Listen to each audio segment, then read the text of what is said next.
is my pleasure to introduce Chris Jackson, a seasoned political pollster and Senior Vice President of Ipsos's political polling team. Chris, you have the floor. Thank you, Ellen. Sorry for that, not having the slide in the before on the deck for you to point to. But thank you for the introduction. Thanks everyone for joining. Greetings. Welcome to the last of our 2021 America the Uncertain webinar series, where we go over all of our current public opinion data to talk about the landscape of American society. I've got a lot to go through today, so I'm going to dive right in. But like Ellen said, if you have any questions, please don't hesitate to use that Q&A feature in the GoToMeeting app, and I will loop back around to your questions at the end. So like I said, lots of stuff to talk about today. I'm going to try to go through this as efficiently as possible, but we have a lot of data. First, the COVID pandemic. This is still really the dominant weather affecting American society, even as the Delta surge has started to subside. This is the current case numbers as of the end of last week. We saw, of course, the Delta surge really sort of drove American society through most of fall. It has started to subside. We've seen case numbers coming down, though we have actually seen in the last couple of days the number of new cases actually sort of plateauing around 70,000 for the last couple of days. And what's happening if you drill underneath the surface is that there's certainly some areas of the country where caseloads are continuing to drop, principally places who sort of had the worst of it, like of the surge, places like Florida. But there are other parts of the country that are actually seeing a little bit of an uptick, so it's sort of balancing out, particularly in sort of the upper Midwest, places like Michigan or Minnesota. Sort of putting us in a place that's kind of flatlining with about 70,000 new cases a day. American sort of reaction to the pandemic has also sort of really sort of flattened out in a place that's sort of not really good, not really bad. And I think that's actually a fair way to encapsulate where American public opinion is at this moment. It's not really good, it's not really bad, it's sort of meh. This is from our Axios Ipsos tracking survey with what Americans are sort of doing in terms of their outer home behavior. The dotted line is the adult population vaccination status. It's actually up to about 80% now. Again, this is from about a week ago. But what we can see is that there are a majority of Americans who are getting out of their home, going to visit friends and family, going out to eat, but not quite as many as we saw early this summer when we sort of had that brief period that we thought the pandemic was maybe behind us. Social distancing and mask usage also is continuing, though not necessarily at the high levels we saw at the beginning of the year. And I think this all really reflects sort of this uncertain environment that many people are navigating with the pandemic. The new news coming out, of course, is that the FDA is authorizing the vaccine for young people, for 5 to 11-year-olds. They just announced it, essentially a couple of announcements the last couple of days, that they are going to approve it, make it available, probably starting next week. We've seen that parental support for getting their kids vaccinated is around about 2/3 of parents, a little more, a little less. It's the idea of getting your kids vaccinated has been sort of ever so slowly increasing. And we'll actually have a new survey out with 538 in the next couple of days, where we did a deep dive with parents and with kids, looking at sort of this vaccine question and sort of talking with them a little bit about sort of what the experience of the last year and a half has been like. So look forward to that for some more information. But young people, 5 to 11-year-olds and under 5 actually, is still the largest block of unvaccinated Americans that are left. So we can probably expect another bump in the vaccination rates in American society once the vaccine is available for that group of people. But there are still about 20% of adults, a little bit larger of teenagers, and then I expect probably 40 to 50%, at least in the first month or two, of young people not to be vaccinated. So there's still going to be some pretty substantial pockets of the non-vaccinated population. But the Delta surge is really, of course, the big picture, and this is also from our Axios tracker. And I think this slide really encapsulates a lot of the dynamic that's driving this particular moment in America. This is a question where we asked people, when do they think they're going to be able to get back to their normal lives? The bottom is when we asked it back in June, earlier this summer. And then the top is when we asked this a few weeks ago in October, right at sort of the tail end of the Delta surge. And the thing to really note is how in June, the majority of Americans, 54%, thought that they already had or that they were going to be able to get back to their normal lives within the next 6 months. That number has dropped significantly into October, down to essentially only a third, about 35%.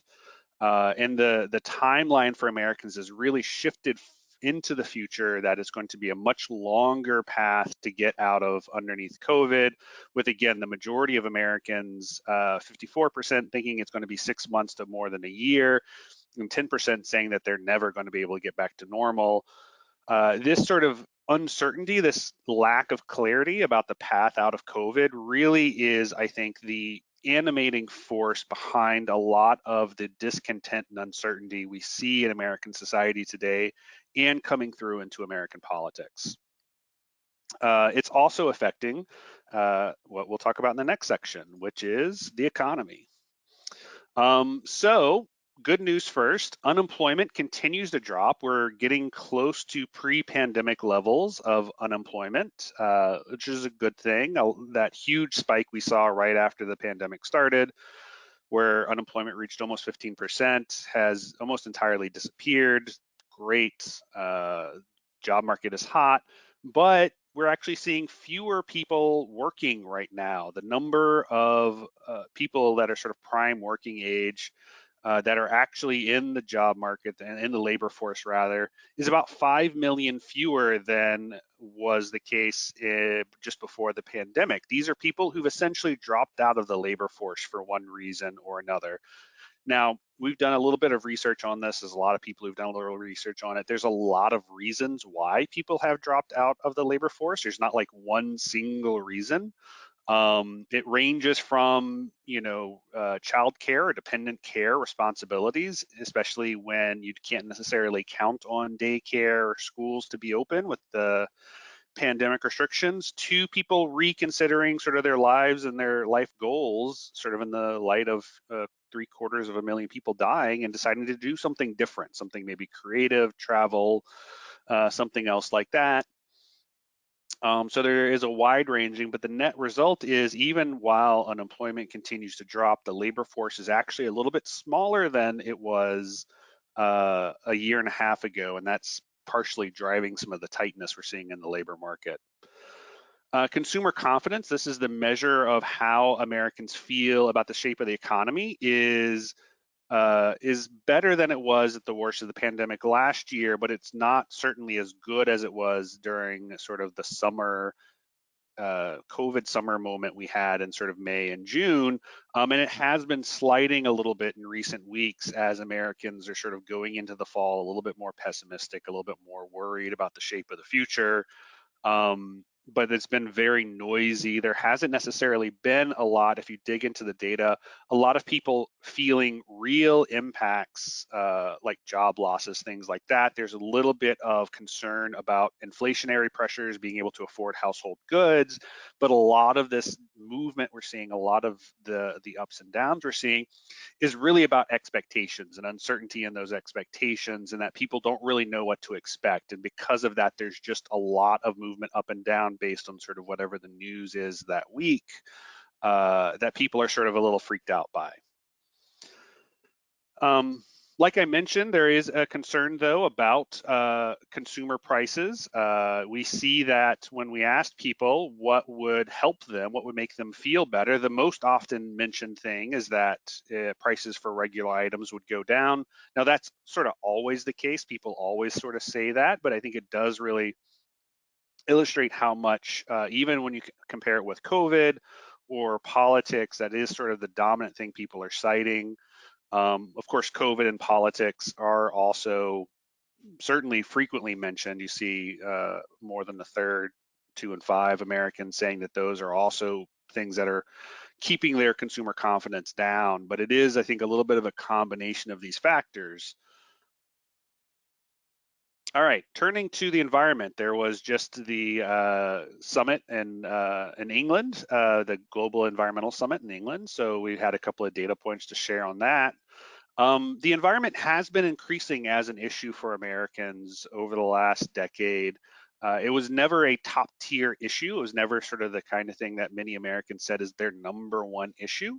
But the number of people saying that it is their number one issue has been climbing slightly over the past decade. And you can see that on the left, climbing from about 1% who was saying the environment was their number one to around 7% just before, and then now as their main issue. And then on the right, you can actually see tracking on a similar question by week during the pandemic. And you can actually see the impact of the pandemic on sort of concern about the environment, where it sort of declined. During the depths of the pandemic, people were more concerned about not dying, and then research has started to come back up now that people are starting to feel a little bit past the worst of the dying of the pandemic thing, and are turning back to the environment as a major concern. When we ask people, have they changed what they've done because of their concerns about climate change, we're actually still seeing pretty much a mixed bag, with about equal numbers of Americans saying that they have versus they have not. 40% say yes, they have, 43% say they have not. But there are definitely some really interesting patterns in who is and is not changing their lives, changing how they do things, changing the products and services they buy because of concern of climate. We can see principally younger people are much more likely to be doing so. Democrats are much more likely to be doing so. And then people that are more highly educated, more affluent, are also the ones that are more likely to be making climate change related consumer choices. So it's not necessarily something that we're seeing across the board, across all segments of society together. And then when we ask people sort of what they're doing, it's a lot of different things. There's not really a single issue or single action, rather, that Americans are undertaking to try to do their part for climate change. Of course, recycling remains sort of the most commonly mentioned thing. But after that, there's saving energy, saving water, being thrifty about not wasting food, and then you sort of get into things that are a little bit less frequent. So like buying fewer new things, or reusing things, buying used, stuff like that. All the way down to only 1 in 10 say they're flying less often. I do think there is an interesting commentary to be made that I'm not going to make here on sort of an inverse relationship between things that actually will significantly impact the climate versus what people are willing to do. So, flying less, driving less, these are sort of actions that have a bigger impact on the amount of CO2 being produced. People are less likely to do that. Recycling matters, but it's less of a thing than sort of some of the bigger transportation related stuff, but people are much more willing to do that. So there is an interesting data to be had there. Next up, crime. Crime has been a major topic of some of the recent elections we just had. So wanted to share some data we had on that.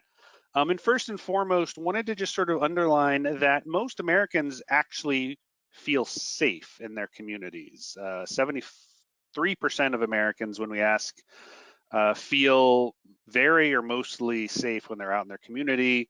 Only a quarter say that they do not feel mostly safe or more.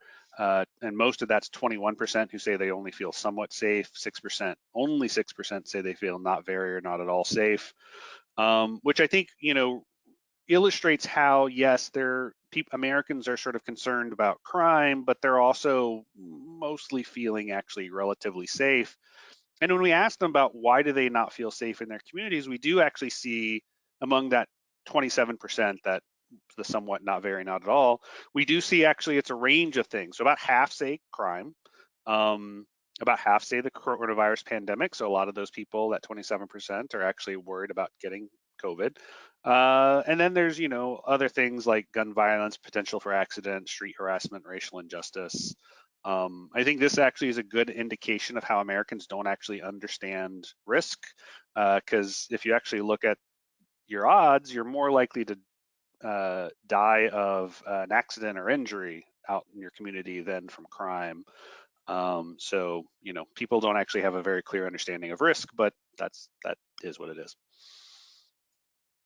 But when we look to sort of what to do about sort of these concerns about crime or safety, that's when partisanship in politics really enters into the equation. We see Republicans are very supportive of increasing police funding, moderately supportive of more gun ownership, and Democrats are much more supportive of restricting gun ownership and much more supportive of reinvesting police funding into sort of more social services, more sort of social programs, to provide support and potentially avoid situations where the police are often called. So, things like mental health or drug addiction sort of encounters. But this sort of schism, right, this sort of difference on these issues really is underlining a lot of the rhetoric and attitudes about sort of policing in America, even while we see actually across the board Americans across political parties sort of have similar levels of concern about crime and similar desires for safety, similar levels of support for policing. In their neighborhoods, exactly how that should be gone about, that's where you see a lot of division. Schools. This is the other big topic that has been driving a lot of debate in American society in the last couple of months. And one thing we've noted is that trust in teachers, particularly, has actually come down slightly. So this is from a Ipsos global study on professions that we fielded actually a little bit earlier this year. And what we've seen is that teachers in the United States have come down about 6 points from 2019. And we think this is really attributable to a lot of the tensions that have been created by the pandemic, a lot of the ideas of teachers sort of having to be the ones implementing sort of rules about masking in classrooms, and some parents, a minority of parents actually being opposed to that, sometimes violently. But also parents, or teachers rather, sort of being the targets of some of the furor that's been whipped up about teaching of critical race theory in schools. So again, we're seeing teachers actually kind of taking a little bit of a hit in our data and sort of how people are viewing them. This is a little bit of detail on that change in teachers, and we're sort of seeing it broad-based. The data set we have doesn't actually have partisanship in it, but I think if you did see partisanship, you'd see a lot of Republicans particularly are losing confidence in teachers, because that's sort of the group that has been most mobilized by some of these recent society challenges like masking and like CRT. And this is data from a recent survey we did with USA Today about teaching and about parents' attitudes about teaching over the last year. And one thing that we particularly noted is that compared to last year, when the pandemic had sort of recently started, parents were really giving schools a lot of benefit of the doubt in terms of online schooling, online learning, that they were sort of willing, 65% of them were sort of willing to say that they're doing a good job. And that's really fallen this year to only 50%. You can really see that parents after the last year have lost a little bit of confidence that online schooling is a good replacement, and instead I think that's driving a lot of the push we've seen to get kids back into the classrooms. Likewise, we've seen the number of parents who have sort of negative attitudes about the effect of online schooling, about the ability of teachers to deal with students through distance learning, has sort of increased. So this sort of really tells a picture of last summer parents were, you know what, we'll make this work, we'll give it the benefit of the doubt, but after a year thinking that, you know what, it hasn't totally worked for everybody, there's a number of people who think it's not really a good solution, and that's driving some of the return to the classroom. And then here's a slide about critical race theory, and this is actually something I think is important to note.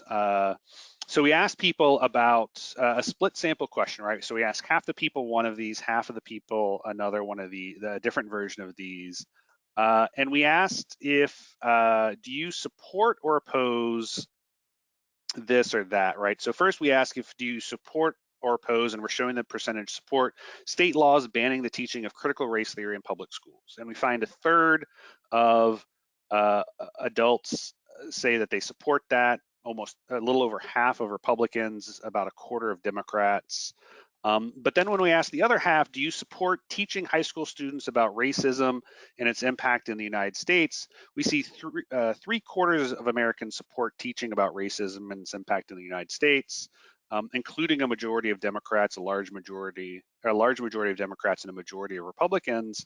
But these are kind of the same actual issue. So you can see how much impact that terminology CRT has, and sort of all of the ideas that have actually been loaded into it that may not necessarily be part of what's like more formally critical race theory, is driving a lot of the attitudes, right? It's people responding to a boogeyman that's been sort of created in their heads that isn't necessarily based on actually opposition to teaching about race and teaching about racism, right? So I think it's important to keep that in mind when you're sort of hearing the debates about CRT, that a lot of these debates about CRT are really not about opposition to race, but instead teaching about race, but instead are about sort of this idea of being opposed to sort of change and fearful and things like that, and also just sort of being opposed to Democrats, which is a big part of it. All right, finally, American politics. So with the Delta surge sort of declining, we're seeing Americans increasingly wanting Biden to prioritize the economy. We can see since March, the number of Americans saying the economy is the number one priority has gone up 6 points. COVID's come down 14 points. So it's really a very clear, becoming a very clear priority list for Biden.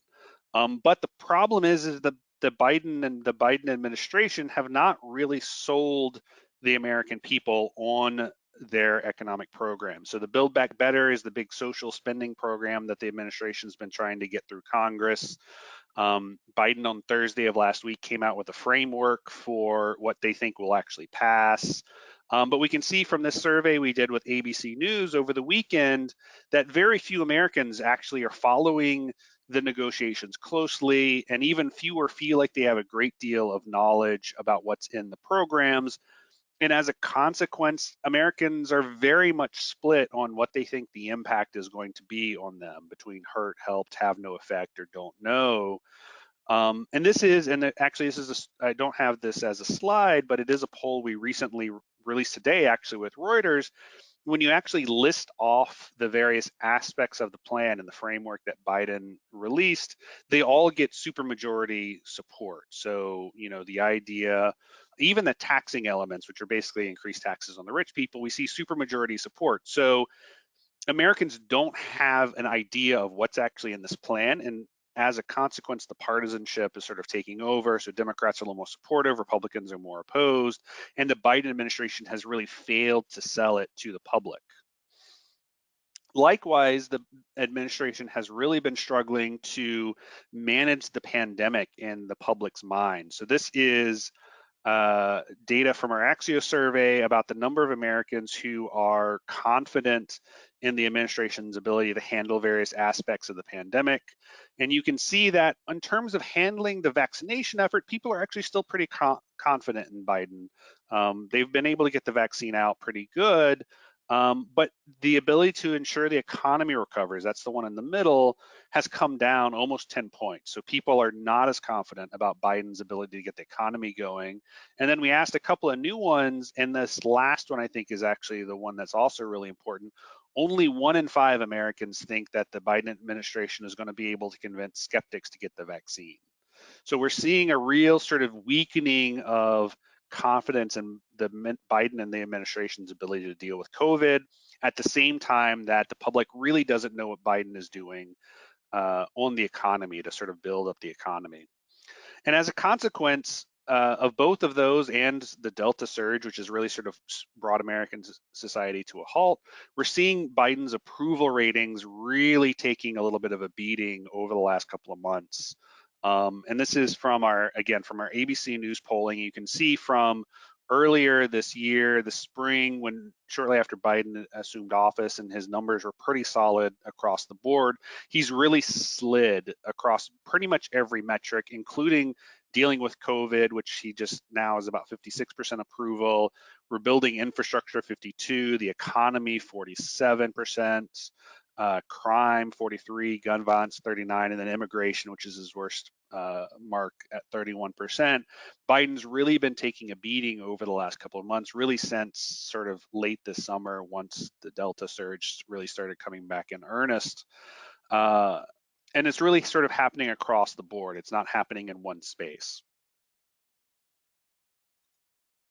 And as a consequence of sort of taking a beating across all of these sort of different dimensions of his job performance, we've also seen him, his overall job performance declining. And there was a big dip over into again, sort of August, when the Delta surge was starting to get bad. It's been relatively stable since then, with Biden's approval rating sort of hovering in the low to mid 40s, 44% in our poll last week, which I think is a worrying sign for Democrats as we head into 2022 and the midterm elections that will take place next year, where every member of Congress and a third of the Senate and a number of governors' races are going to be up for re-election. The president's approval rating is a key indicator of sort of the strength of the Democratic Party in that election. And with Biden sort of hovering in sort of the low to mid 40s, that's not a good sign for Democrats. That really indicates that they're going to be facing a lot of headwinds in those elections, and Republicans are going to be very much poised to make significant gains in both the House and the Senate. All right, so that's what I got.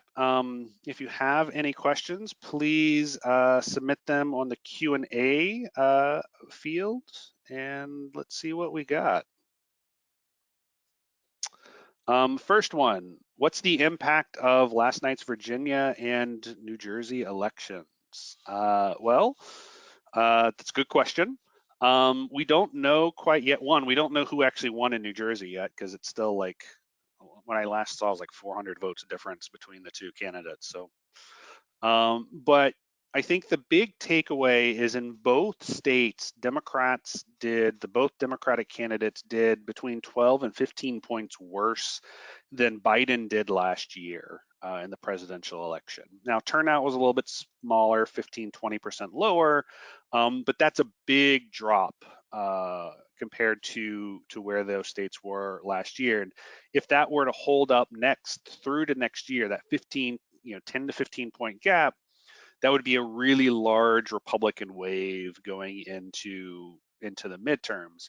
Now, chances are that won't be necessarily quite that bad.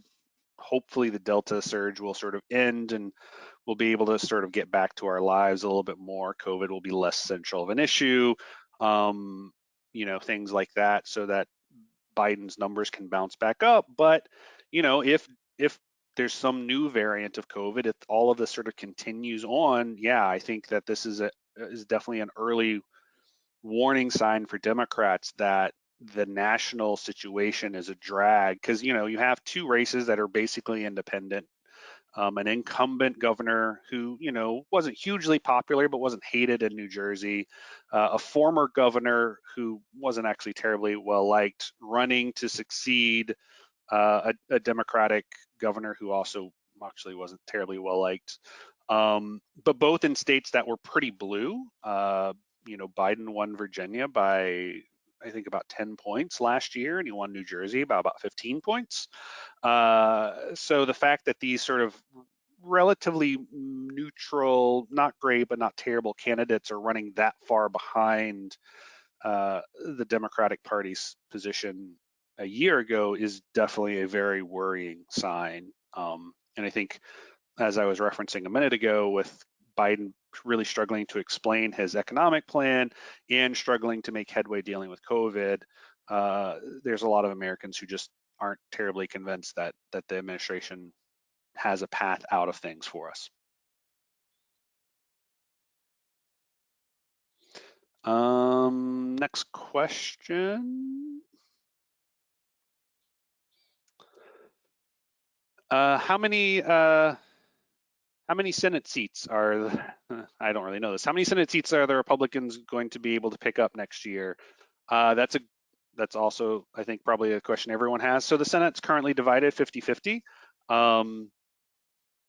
I mean, even technically not 50-50 because there's 2 independents who are caucusing with the Dems. I honestly think that the Republicans are going to pick up seats and be able to take the majority of the chamber. The size of that shift, I think, is sort of the question mark. It could be as small as 2 or 3 seats and could be as large as about 10 or 12. So there's a bit of a range of potential options for that, but I think it does really depend on if the pandemic sort of subsides and if we see some progress on sort of getting the economy going again, and people particularly feel like the economy is getting going again, because again, I think there is a little bit of a mismatch between people's actual experiences, which are mostly okay, and their perceptions, which are still very much sort of unhappy and dire. And it's hard to sort of change that perception, but there is sort of the underlying reality that a lot of people are actually doing okay. That maybe people come out of Christmas and are like, oh, you know what, things are better. It's hard to tell. All right, so those are all the questions I have at the moment. So again, thank you for your time today. I appreciate it. We will be back after the new year to pick this series up in the election year. But until then, if you ever do have any additional questions, please don't. Oh, one more question that came in.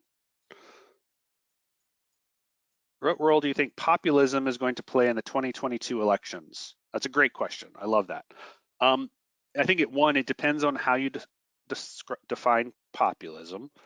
America right now is very much in sort of an anti-elitist place, right? It's sort of an anti-elite and anti-establishment place. We see that on both sides, the Democratic and Republican side. On the Republican side, that sort of was sort of the essence of Trumpism, was sort of the idea that elites, and for them, elites were more social elites, so cultural, Hollywood, entertainment, tech, and sort of governing elite, so sort of, Washington people, were bad. On the Democratic side, it's much more sort of business focused or wealth focused. So it's big business, it's the very rich. But that has not changed. That sort of populism, that sort of anti-elitism, anti-establishmentism is still extremely high, depending on exactly how you measure it. 2/3 of Americans have a sort of anti-establishment measure.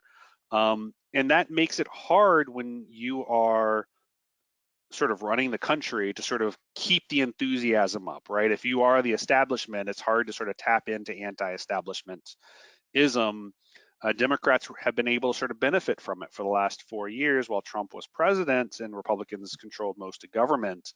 But now that Democrats control the presidency of the House and the Senate, I think that the Republicans are going to be able to tap into it more and are going to be able to get more energy out of that, even while sort of the underlying attitudes aren't actually changing that much, because it's easier to sort of rile people up against the establishment if you're not the establishment. But yeah, that's a great question. Oh, another one's coming in. How does Biden's favorability rating drop compared to his predecessors 9 months in? His approval rating is just it's not great. The total drop that he's seen is actually not terribly far outside of the average. The timing's a little bit weird of it. Typically, it's more of a smooth decline over time, where with Biden it was sort of more flat and then sort of a quick drop. But he is a little bit below the historical average right now for incumbent presidents. I do think, though, that the historical average is probably not totally an apples to apples comparison because how partisan society's gotten since the early 2000s, I think limits sort of president's ability to get big popularity numbers. But his popularity, Biden's popularity is 2 or 3 points above where Trump's popularity was at this point in his presidency. I think that's sort of the most direct comparison, so not terribly different.